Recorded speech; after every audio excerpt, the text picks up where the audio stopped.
شیخ عباس قمی اپنی مفاتیح جنان میں لکھتے ہیں کہ ایک اصفہان کا تاجر، دیکھیے معصوم تائید کس طرح فرماتے ہیں کہ آج اگر میں اس نیٹ ورک کو مضبوط کرنا چاہتا ہوں مالی مدد کے ذریعے خمس دے کے،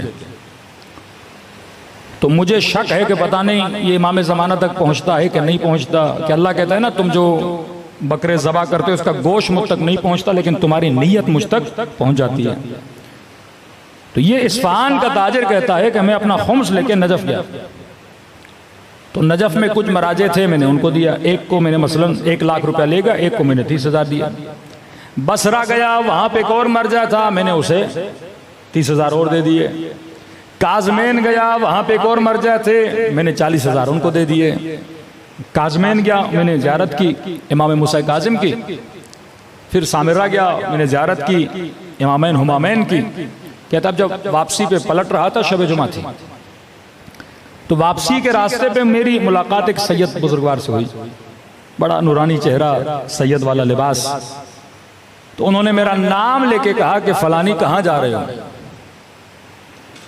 تو میں نے کہا میں نے زیارت کر لی، اب لمبا سفر ہے، میں نے واپس ایران جانا ہے۔ تو کہا دیکھو آج شب جمعہ ہے اور شب جمعہ میرے جد کی زیارت کرنے کا بہت بڑا ثواب ہے۔ اب یہ کیا سمجھ رہا ہے کوئی سید ہے؟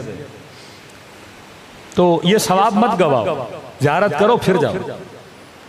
تو میں نے کہا ٹھیک ہے سید بزرگ، اگر آپ کہتے ہیں میں آپ کے ساتھ، آپ بھی جا رہے ہیں کہ ہمیں بھی جا رہا ہوں حرم، شب جمعہ ہے میرے جد کی زیارت کرو۔ کہتے ہیں ہم کے ساتھ چلنے لگے۔ کہتے ہیں راستے میں ایک زمین کا پلاٹ تھا، وہ کسی سید کا تھا۔ وقت کے حاکم نے اس پلاٹ پہ روڈ بنایا، قبضہ کر کے کسی سید کے گھر پہ روڈ بنا دیا۔ ہمارے مراجع کا فتویٰ تھا کہ کیونکہ یہ مکان غصبی ہے تو شیعہ اس زمین سے نہ گزریں کیونکہ غصب ہو چکا ہے۔ تو جیسے وہ پلاٹ آیا تو میں نے اس پلاٹ سے دوری اختیار کی۔ تو انہوں نے کہا کہ دور کیوں جا رہے ہو؟ میں نے کہا مراجع کا فتویٰ ہے یہاں سے نہیں گزرنا، کا فتویٰ صحیح ہے لیکن کیونکہ یہ ہمارا ہی پلاٹ ہے لہٰذا ہم تجھے اجازت دیتے ہیں کہ یہاں سے گزرو۔ کہتے اب بھی مجھے بات سمجھ میں نہیں آئی۔ پہنچے حرم میں، مجھے کہا کون سی زیارتیں پڑھتے ہو؟ میں نے کہا مولا یہ پڑھتا ہوں، سید یہ پڑھتا ہوں، وہ پڑھتا ہوں۔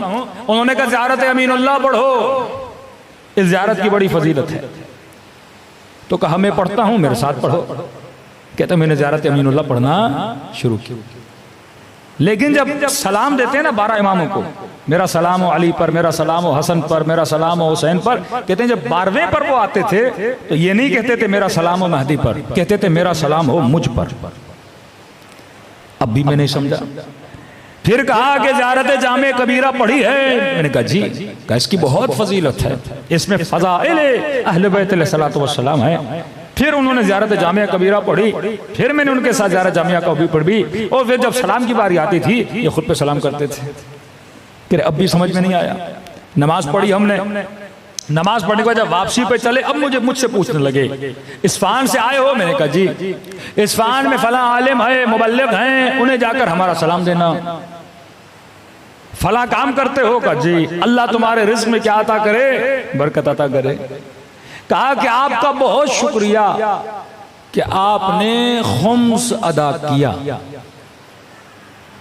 اور آپ نے جن جن کو دیا آپ کی امانت ہم تک پہنچ گئی، اور کہا یہ تھوڑا سا جو تمہارے پاس باقی ہے بصرے جانا، فلاں عالم ہے اسے دے کر آنا۔ اب کہتا ہے میں راستے میں چل ہی رہا ہوں، اب کہتے ہیں نا جن کی بھی امام سے ملاقات ہوئی اس وقت ذہن کو اجازت نہیں ہوتی تھی سوچنے کی کہ سوچیں سامنے کون ہے۔ کہتے اب جب میں سوچنے لگا واقعا یہ کون ہے، میرا نام کیسے پتا، میں کس شہر سے ہوں، اس شہر میں کون سا عالم ہے، میں نے کن کن کو خمس دیا ہے کیسے پتا۔ کہتے یہاں میں نے سر اٹھایا تو میری نگاہوں کے سامنے سے امام زمانہ اوجھل ہو چکے تھے۔ اللہم صلی اللہ